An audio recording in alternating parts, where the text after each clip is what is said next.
भारत से विदेश में पैसा कमाने के लिए, चाहे वो दुबई हो, कतार हो, इंग्लैंड हो, अमेरिका हो, अलग अलग जगहों पे लोग पैसे कमाने के लिए घर छोड़कर जाते हैं। लेकिन वहाँ किसी कारणवश जो है उनको कंपनी निकाल देती है, खाने के लिए पैसे नहीं होते, रहने के लिए घर नहीं होता, पैसा नहीं मिलता है। फिर वो भारत आने के लिए रोते हैं, गिड़गिड़ाते हैं, छटपटाते हैं, वीडियो बना के सोशल मीडिया पर डालते हैं, लेकिन उनको कोई समाधान नहीं मिल पाता। कुछ लोग तो जो है विदेश में ही मर जाते हैं और घर के लोगों को पता भी नहीं चलता। लेकिन सवाल पैदा ये होता है कि वैसे लोग जो विदेश में फंसे हैं वो भारत कैसे आएंगे?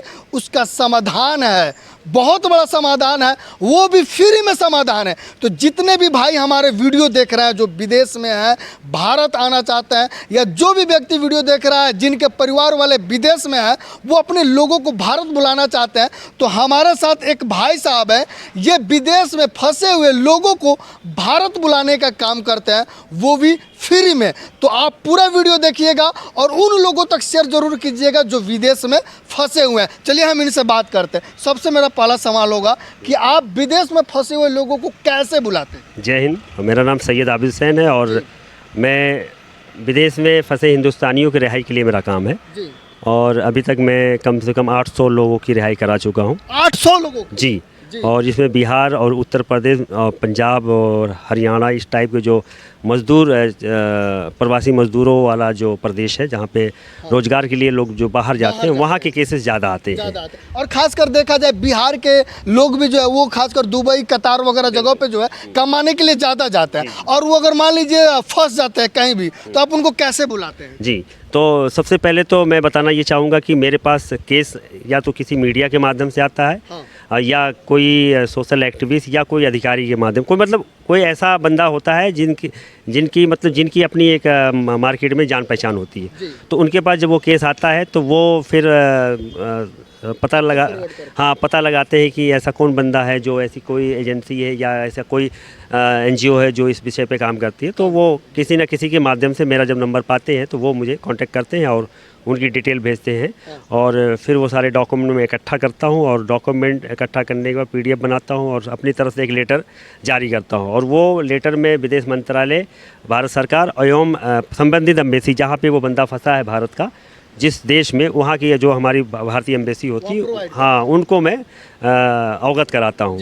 और वो जब उनके पास ये सारे डॉक्यूमेंट पहुँचते हैं तो वो क्या करते हैं, उस बंदे से, हमारे जो भारतीय प्रवासी होता है उससे बात करते हैं, और बात करने के बाद उन्हें एम्बेसी बुलाते हैं। अगर वो जटिल समस्या में होते हैं तो खुद एम्बेसी की टीम उनसे जाके मिलती है, और जो भी लीगल प्रोसेस होता है उस मुल्क का, हमारे मुल्क से जो भी करारनामा होता है, जो भी कॉन्ट्रैक्ट होता है, तो उस लीगल प्रोसेस से उनके सारे डॉक्यूमेंट वहाँ तैयार होते हैं और तैयारी की जाती है। हाँ, तैयार करके फिर उन्हें भारत भेज देते हैं। भारत भेजा जाता है। हाँ, ये और अलग अलग टाइप के केस होते हैं, जेल वाले केस होते हैं, क्रूर मालिकों के चंगुल में जो लड़के फंस जाते हैं वो केस है, बहुत सारे आजकल केस हो रहे हैं, फर्जी एजेंट वहाँ पे ले जाके बहुत सारे ऐसे जी बहुत सारे मामले हैं। कुछ इससे पहले भी हमारे बिहार का एक लड़का था जो दुबई में कमाने गया था और फंस गया था, और उसके जो मालिक था वो इलीगल काम करवा रहा था, बिहार के लोगों के डेटा को जो है वो रिकवर करा रहा था और फ्रॉड करा रहा था। उसके चक्कर में उसने विरोध किया और उसका बैग वगैरह जो है रख लिया, उसका पासपोर्ट रख लिया, और ऐसे ही उसको मार पीट के छोड़ दिया। तो वो जैसे तैसे जो है वो घर के लोगों से कांटेक्ट किया, भारत आया। तो ऐसे लोग जिनके पास ना वीजा, पासपोर्ट रहता है, ना कुछ नहीं रहता, वो समझिए कि वो अकेले हैं, उनको कैसे बुलाएं? जी, आजकल मैं आपको बताना चाहूँगा कि आजकल फर्जी एजेंटों का बहुत एक बोलबाला है और बहुत स्कैम चल रहा है। तो वो क्या करते हैं कि 8-10 लड़कों की एक टोली बनाते हैं और उनको विजिट वीज़े पे ले जाते हैं दुबई वगैरह में। तो विजिट वीज़ा का खर्चा जो भी 12-15 हज़ार 20 हज़ार रुपया खर्चा, मतलब विद टिकट आता है, और उनसे कम से कम 1 लाख रुपया ले लेते हैं, और वहाँ ले जाके एक डेरे पे वो लोग रुकवाते हैं, और डेरे पर 2-4 दिन 10 दिन लड़के इंतज़ार करते हैं। तो फिर जब वो काम नहीं दिला पाते तो लड़कों को, क्योंकि एक ही महीने का वीज़ा होता है, उसी एक महीने में अगर आपका काम लग गया तो ठीक है, नहीं तो आपको एग्ज़िट करना है वहाँ पे। तो जब वो 1 महीना ख़त्म होने, वो टाइम पास करते हैं कि 1 महीना जब ख़त्म हो जाएगा तो लड़का खुद ही भाग जाएगा। तो लड़कों को तो पता नहीं रहता कि हम विजिट वीज़े पाए हैं कि या हम काम के वीज़े पाए। विजिटर से कोई वीज़ा होता है, घूमने हाँ वाला। हाँ, घूमने वाला। लेकिन वो लड़कों को नहीं पता होता है। उन्हें तो ये बताया जाता है कि फ़ला कंपनी में काम है, तो वो क्या झूठ बोलते हैं, अभी रुक जाइए, बात चल रही है, बताते हैं, रुकिए, ऐसा करके 1 महीना टाल देते हैं। और जैसे ही 1 महीने क्रॉस हो जाता है तो फिर वो वहाँ पे इनलीगल हो जाते हैं, अब आना मुश्किल हो जाता है। तो ऐसे लड़के मुझसे संपर्क करते हैं, तो फिर मैं वही एम्बेसी के माध्यम से उन्हें निकालता हूँ। देखिए सर, विदेश में जा रहे हैं, विदेश का जो है फ्लाइट टिकट महंगा होता है, रहना खाना जो है महंगा होता है, तो आप फ्री में वैसे लोगों को बिना 1 रुपये लिए जो है वो कैसे आप बुलाते हैं? जी, मेरा अपना कोई चार्ज नहीं है। इसमें जो लीगल प्रोसेस में जो खर्चा आता है, जैसे टिकट वगैरह का, तो वो कहीं किस केस में एम्बेसी खर्चा करती है। और अगर एम्बेसी नहीं करती, क्योंकि उसमें एम्बेसी के खर्चे में वो टाइम लग जाता है, तो फिर उस फैमिली से डायरेक्ट वही खर्चा करवा ले।